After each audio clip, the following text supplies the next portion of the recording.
7,250 meters, or 23,800 feet.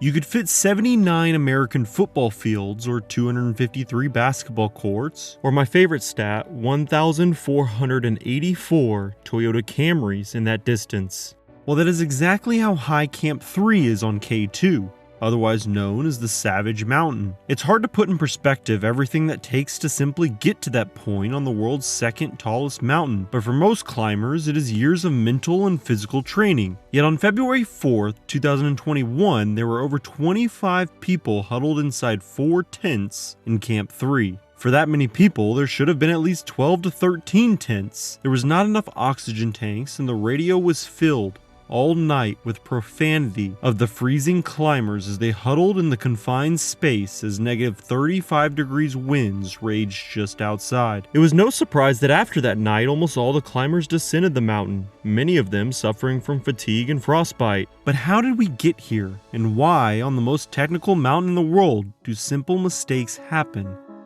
This is their story.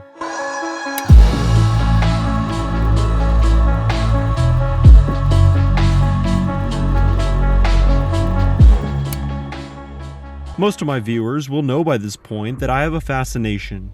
Okay, maybe obsession is a better word for Everest and especially K2.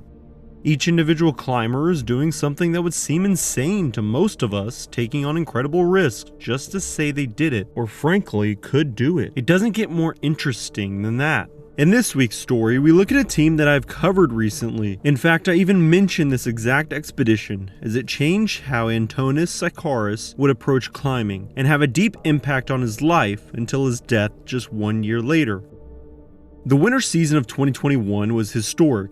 I don't mean that in a superficial, dramatic way. No, it really was historic, as on January 16, 2021, for the first time in human history, 10 Nepali climbers stepped onto the summit of the Savage Mountain. This was the first successful winter summit of K2, a 40-year race.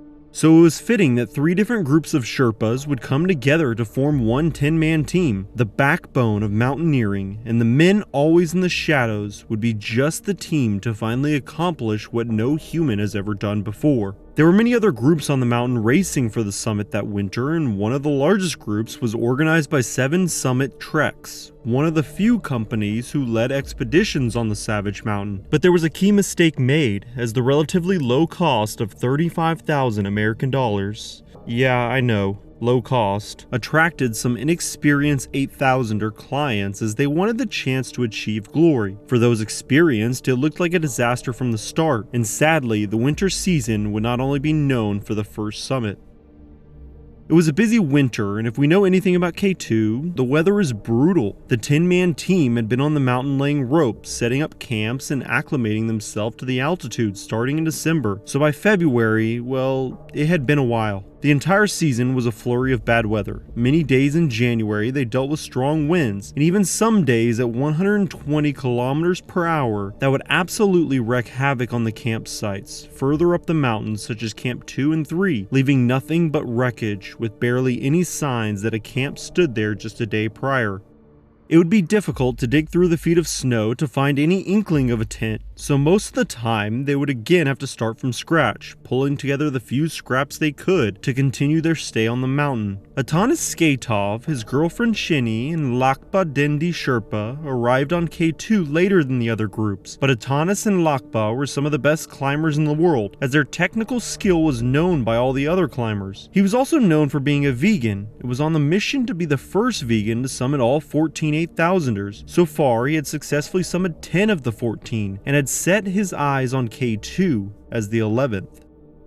In 2017, Atanas summited North America's tallest peak, Denali, becoming the first vegan to successfully climb the 7 summits. He had a confidence about him, but also a humbleness that attracted other climbers to him. He was a well-known writer for the community after earning his doctorate in agricultural science, and an activist regarding going green and consuming pure foods. There are many awards that I could speak about, but just know that Atanas accomplished more in his life than many of us hope to ever do. His professionalism Realism was on a full display on K2, as there were many points of the climb that Atanas would simply not use an ice axe, as he was more comfortable and quicker when climbing the mountain without it. They went through the normal acclimatization cycle that all other groups were doing, but with the news that there would be clear weather in early February, Atanas and Lakpa wanted to take the opportunity to make a summit attempt. They were not the only group on the mountain that would have the exact same thought. Most groups would start the climb on the final days of January, but Atanas and Lakpa were planning on making the climb all the way from base camp to Camp 2 at 21,980 feet in just one day of climbing. And on February 3rd, 2021, they would do just that, completing in one day what many other groups took several to do. On February 4th, Atanas would meet his friend Antonis on their way up to Camp 3, and eventually at the end of the day, as both groups made it to camp, they would meet up again. Everyone was told that Camp 3 had sufficient tents and oxygen, but because of the bad weather and honestly bad information, well, Camp 3 didn't have either of those. And when several groups made it to Camp 3 on February 4th, it became apparent in the negative 35-degree weather that there was not sufficient supplies. While this can be seen as the fault of many different groups, most of the climbers attributed it to the newest group, 7 Summit Treks, as they had insufficient supplies while most of the other groups were self-sufficient. The weather had also been rather difficult the days leading up to the summit attempts, once again bearing most of the tents and supplies that were already established at Camp 3. In fact, when the first few groups made their way up the mountain, it was difficult to even find where the camp was without some digging. The weather would not let up during the night, and as climbers trickled in, there simply weren't enough tents or spaces for everyone. A couple of people being told to just sleep outside, which was insane to think about, but unfortunately, that is what a few of the climbers had to do, including Antonis. So on February 4th, over 25 climbers huddled as many as possible into 4 measly tents, their body temperatures and thin walls keeping each other warm enough to survive the hell. The following morning, Antonis and Atanas would be speaking while eating a short breakfast, while one group who had stayed at Camp 3 that night prepared to continue climbing. The 3 men, Ali Sadpara, John Snorri, and Juan Pablo Moore, would be the only 3 of 25 that would attempt to push higher on the mountain and onto the summit. The rest of Camp 3 prepared for a long day of descending and hopefully off the mountain that had been a nightmare just a few hours prior. The route to descend from Camp 3 started off with a steep slope that had fixed ropes, but the ropes had been buried in snow during the night, which made it more difficult to even start the descent. But Atanas liked to climb quickly, shown during their ascent, and wanted to be the first out of camp because of this reason. So Atanas and Lakpa quickly said goodbye to Antonis and made their way over to the slope to begin the descent, of course, with no ice axe.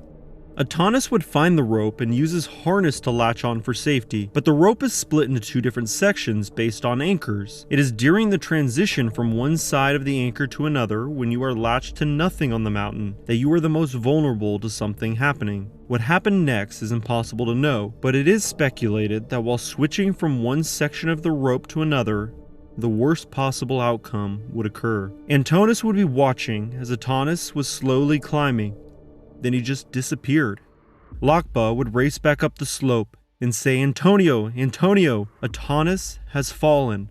Atanas is gone." Another group who had reached Camp 3 the afternoon before, but descended to Japanese Camp 3 below the traditional camp, as they saw that there was no way to survive due to the low supplies, were making their way down Black Pyramid, a cliff that climbers would rappel vertically, when suddenly a body with an unmistakable bright red jacket flew just over their heads. The body came out of nowhere, and there was no warning, signs, or even cries. Just a horrific sight of a human body being launched down the face of K2. He flew just inches over 2 of the group members' heads, nearly taking them both down the mountain with him. During his fall, Atanas' body would be ejected from his downsuit, leaving the bright red landmark on the slope of the mountain for all to see. Because of the steep slope of K2, typically a fall will bring a body all the way down the mountain to base camp, and Atanas was no exception.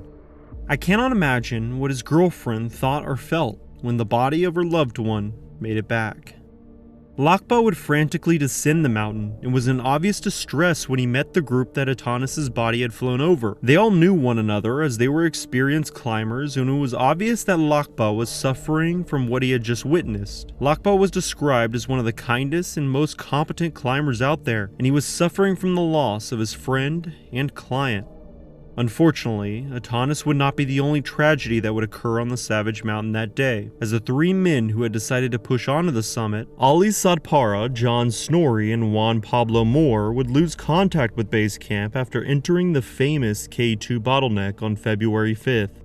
All three climbers were accomplished and famous in their own right, with their own stories on how they came to be on the Savage Mountain. Juan Pablo was the first Chilean climber to have a serious attempt at summiting all 14 8,000ers, while John was the first Icelandic high-altitude mountaineer to summit Lhotse, and in 2017 K2. And don't forget Ali, who is a Pakistani climber and also a part of the first group to ever summit Nanga Parbat in the winter season. There is controversy if they ever reached the summit, but when they did not return during the night, it was presumed that they were lost, and rescue efforts would be launched the following day. Unfortunately, all three climbers would never be found alive, and the search would be called off on February 18th, 12 days after they went missing. Their bodies would not be found until July, during the warmer season when a group of Sherpas were fixing ropes just under the K2 bottleneck. The 2021 winter climbing season was historic, the first ever winter summit of arguably the most technical mountain in the world. It is something that should be congratulated and celebrated, but there is a darker side of that same climbing season, and a direct testament to why it is called the Savage Mountain. Ultimately, 5 climbers would lose their lives in a short span, all on the very same chase for glory.